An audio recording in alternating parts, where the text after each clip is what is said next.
दोस्तों, अगर आप किसी भी एग्जाम को क्रैक करना चाहते हैं तो आपको सबसे पहले बनानी होती है एक अपनी स्ट्रेटेजी, जिसको आप 100% फॉलो कर सकें। यहाँ पर आपको किसी की भी स्ट्रेटेजी को फॉलो नहीं करना होता। अपनी स्ट्रेटेजी अपनी स्ट्रेंथ के अकॉर्डिंग बनानी होती है और डेली के डेली उसको 100% फॉलो करना होता है। तो इस तरीके से अगर आप किसी भी एग्जाम की प्रिपरेशन करने से पहले उसकी फुल स्ट्रेटेजी बनाकर उसकी तैयारी को करते हो तो आप किसी भी एग्जाम को बहुत ही आसानी से क्लियर कर सकते हो। तो आज मैं आपको यहाँ पर एक ऐसे ही स्ट्रेटेजी प्लान के बारे में बताने वाला हूँ, जिसको अगर आप अपने अकॉर्डिंग फॉलो करते हो तो आप बहुत ही आसानी से एनडीए के एग्जाम को ही नहीं बल्कि किसी भी एग्जाम को पास कर सकते हो, और चाहे वो इंडिया का टफेस्ट एग्जाम ही क्यों ना हो। और एनडीए तो बहुत ही इजी है उनके अकॉर्डिंग। तो दोस्तों, इस वीडियो में आज मैं आपको बताने वाला हूँ कि आप एनडीए की प्रिपरेशन को किस तरीके से कर सकते हैं और एक अच्छी स्ट्रेटेजी को स्टार्टिंग से फॉलो करके आप बहुत ही आसानी से इसके एग्जाम को कैसे पास कर सकते हो। यहाँ पर मैं एक एक करके स्टेप बाय स्टेप आपको समझाऊंगा कि किस तरीके से आपको अपनी स्ट्रेटेजी बनानी है और उसको फॉलो करते जाना है, ताकि स्टार्टिंग से ही आपका जो कॉन्फिडेंस है उसका लेवल इंक्रीज होता रहे और एंड तक आप उसके एग्जाम में 100% आपको अपने ऊपर कॉन्फिडेंस हो जाए कि ये एग्जाम मैं बहुत ही आसानी से पास कर सकता हूँ। तो इस तरीके से आपको इस वीडियो में आज मैं आपको बताने वाला हूँ। तो चलिए साथियों, अब आते हैं बिना टाइम वेस्ट किए अपना सीधे पॉइंट पर। दोस्तों, यहाँ पर सबसे पहले पॉइंट की बात यह है कि यहाँ पर किसी भी एग्जाम की प्रिपरेशन करने से पहले आपको पता होना चाहिए उसका सिलेबस, कि उसका सिलेबस क्या है, कहाँ से इसमें क्वेश्चंस पूछे जाते हैं, किस बुक की किस सब्जेक्ट के किस टॉपिक से सबसे ज्यादा क्वेश्चंस हर साल वहाँ पर उसके एग्जाम में आते हैं। ये चीजें आपको पता होनी चाहिए। तो अगर आप एनडीए एग्जाम की प्रिपरेशन करना चाहते हैं तो सबसे पहले आपको देखना होगा इसका सिलेबस। आप इसका सिलेबस देखिए और उसको लिखिए अपनी नोटबुक के सबसे पहले पेज पर। तो वहाँ पर आपको सब्जेक्ट वाइज इसका सिलेबस लिख लेना है। तो साथियों, अगर एनडीए के सिलेबस की बात करें तो एनडीए का जो एग्जाम होता है उसमें आपके दो एग्जाम होते हैं। पहला होता है मैथ का एग्जाम और दूसरा होता है जनरल एबिलिटी टेस्ट। तो यहाँ पर दो तरीके के दो एग्जाम आपके होते हैं। मैथ का एग्जाम जो होता है वो आपको 2.5 घंटे का समय दिया जाता है। 2.5 घंटे में आपको 300 मार्क्स के क्वेश्चन करने होते हैं। और उसके बाद आपका होता है जनरल एबिलिटी का टेस्ट। उसमें भी आपको 2.5 घंटे का टाइम मिलता है, जो कि 600 मार्क्स के आपके क्वेश्चंस होते हैं। और दोस्तों, बात करूं यहाँ पर है मैथ की, तो वे कौन से टॉपिक हैं जहां से क्वेश्चन हर साल आते हैं आपके मैथ के एग्जाम में, मैथ के पेपर में। किन टॉपिक से आपके हर साल क्वेश्चन पूछे जाते हैं वो मैं आपको बता रहा हूँ। 8 टॉपिक हैं, 8 लेसन हैं, यहाँ से क्वेश्चन आपके हर साल पूछे ही जाते हैं। इनको आप नोट कर लीजिएगा और इनकी प्रैक्टिस को बहुत अच्छे तरीके से आपको करना है। इनको तो बिल्कुल भी नहीं छोड़ना। और इन टॉपिक्स को आप तैयार कैसे करोगे, किस तरीके से आपको इसकी तैयारी करनी है, ये भी यहाँ पर मैं आपको बताने वाला हूँ। तो फ्रेंड्स, 8 चैप्टर में सबसे पहला चैप्टर का नाम है अलजेब्रा। अलजेब्रा से हर साल क्वेश्चन पूछे जाते हैं। दूसरे चैप्टर का नाम है मैट्रिक्स एंड डिटरमिनेंट्स। और यहाँ पर थर्ड चैप्टर है आपका ट्रिग्नोमेट्री। ट्रिग्नोमेट्री से भी हर साल आपके क्वेश्चन पूछे जाते हैं। यहाँ पर दोस्तों फोर्थ चैप्टर है आपका analytical geometry of 2 and 3 dimension. और यहाँ पर आपका 5th चैप्टर है डिफरेंशियल कैलकुलस। और उसके बाद है integral calculus and differential equations. तो ये 6th चैप्टर है। अब है आपका 7th आता है वेक्टर अलजेब्रा। वेक्टर अलजेब्रा से भी आपके क्वेश्चंस पूछे जाते हैं। और लास्ट का है आपका स्टैटिक्स एंड प्रोबेबिलिटी। तो यहाँ से आपके क्वेश्चंस, ये 8 चैप्टर मैंने आपको बताए हैं, इनको आपको तैयार कैसे करना है अब मैं आपको बता देता हूँ।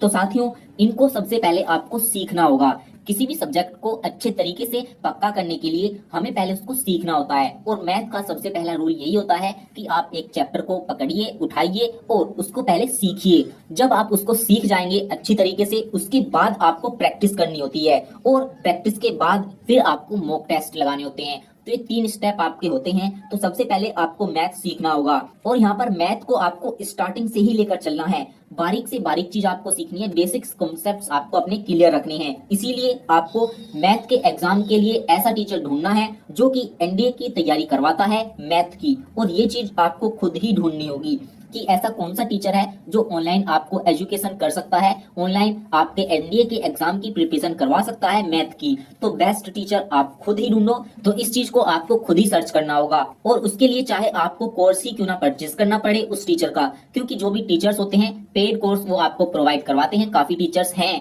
जो कि पेड कोर्स आपको देते हैं परचेज, और वो बहुत अच्छा कंटेंट प्रोवाइड करवाते हैं। तो चाहे इसके लिए आपको कोर्स ही क्यों ना परचेज करना पड़े, यहाँ पर आप बिल्कुल भी पीछे मत हटना। ये चीज मैं पर्सनल आपको बता रहा हूँ। तो पहले आपको टीचर को ढूंढना है और सीखना है अच्छी तरीके से मैथ को।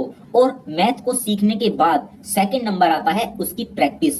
आपको प्रैक्टिस करनी होगी, लगातार दबाकर प्रैक्टिस करनी होगी। जो भी टॉपिक आपने सीख लिया, जो भी चैप्टर आपने सीखा है, उसको आपको प्रैक्टिस में लाना होगा ताकि आपको उसके रूल्स याद हो जाएं और आपको वो पक्का हो जाए, बिल्कुल आप बाद तक ना भूलें। इसीलिए आपको प्रैक्टिस स्टार्ट करनी है सीखने के तुरंत बाद। तो प्रैक्टिस के लिए आपको कौन सी बेस्ट बुक लेनी है, ये चीज यहाँ पर मैं आपको बता दूंगा। आपको बुक लेनी है मैथ की और उसको कम से कम 3 बार बढ़िया तरीके से प्रैक्टिस करनी है सीखने के बाद, अभी नहीं, सीखने के बाद। पहले आपको मैथ को सीखना होगा, ये चीज मैं बार बार बता रहा हूँ। तो सीखने के बाद आपको उसकी प्रैक्टिस करनी है और प्रैक्टिस करने के बाद आपको मॉक टेस्ट लगानी है। ऑनलाइन मॉक टेस्ट आपको डेली लगाने हैं, ऑनलाइन लगा सकते हैं या फिर आप ऑफलाइन भी लगा सकते हैं, आपकी मर्जी है। तो इस तरीके से आपको मैथ को तैयार करना है। यहाँ पर दोस्तों दूसरा एग्जाम होता है आपका गेट का, यानी कि जनरल एबिलिटी टेस्ट। 600 मार्क्स का ये होता है, 600 नंबर का। यहाँ पर आपकी इंग्लिश आती है, इसमें 200 नंबर की इंग्लिश आती है और उसके बाद आपकी जीएस आती है 400 नंबर की। तो इसके एग्जाम में ये आता है। तो अब मैं आपको बताता हूँ कि आपको इंग्लिश को कैसे तैयार करना है। तो यहाँ पर सबसे पहले आपको एक नोटबुक बनानी है इंग्लिश की अलग। तो इंग्लिश की नोटबुक बनाने के बाद टॉपिक वाइज चीजों को सीखना है। इंग्लिश के क्या क्या टॉपिक्स आपके एग्जाम में आते हैं, पहले आपको ये सर्च करना है, उसको लिख लेना है। उसके बाद टॉपिक वाइज उन चीजों को सीखना है और सीखने के बाद उनके जितने भी रूल्स हैं अपनी नोटबुक में नोट करते रहना है। तो इस तरीके से आपको इंग्लिश को सीखना है और उसके लिए भी आपको बेस्ट टीचर ढूंढना होगा, खुद ही ढूंढना होगा कि एनडीए की प्रिपरेशन कौन करवाता है इंग्लिश की। इसके लिए आपको हेल्प लेनी होगी यूट्यूब की। यूट्यूब पर आप सर्च कर सकते हैं। इसके साथ ही इससे भी बेस्ट है जो ग्रुप्स होते हैं एनडीए के स्टूडेंट्स के, फेसबुक पर होते हैं, टेलीग्राम पर भी होते हैं। तो वहां पर आपको बच्चों से बात करनी है और उनसे पूछना है कि कौन बेस्ट टीचर है जो कि एनडीए की प्रिपरेशन करवाता है इंग्लिश की। तो उनके एक्सपीरियंसेस से आपको सबसे बेहतर, सबसे अच्छा लाभ मिलेगा, सबसे ज्यादा बेनिफिट आपको मिलेगा। यहाँ पर अगर मैं आपको बताने लगा तो यहाँ पर मैं प्रमोशन भी कर सकता हूँ किसी टीचर का। अगर कोई और बता रहा है यूट्यूब पर, वो पैसे देकर प्रमोशन कर सकता है। लेकिन रियल चीज आपको वहीं पता चलेगी जो कि फेसबुक पर ग्रुप्स होते हैं एनडीए के स्टूडेंट्स के, वहां पर उनको बहुत एक्सपीरियंस होता है।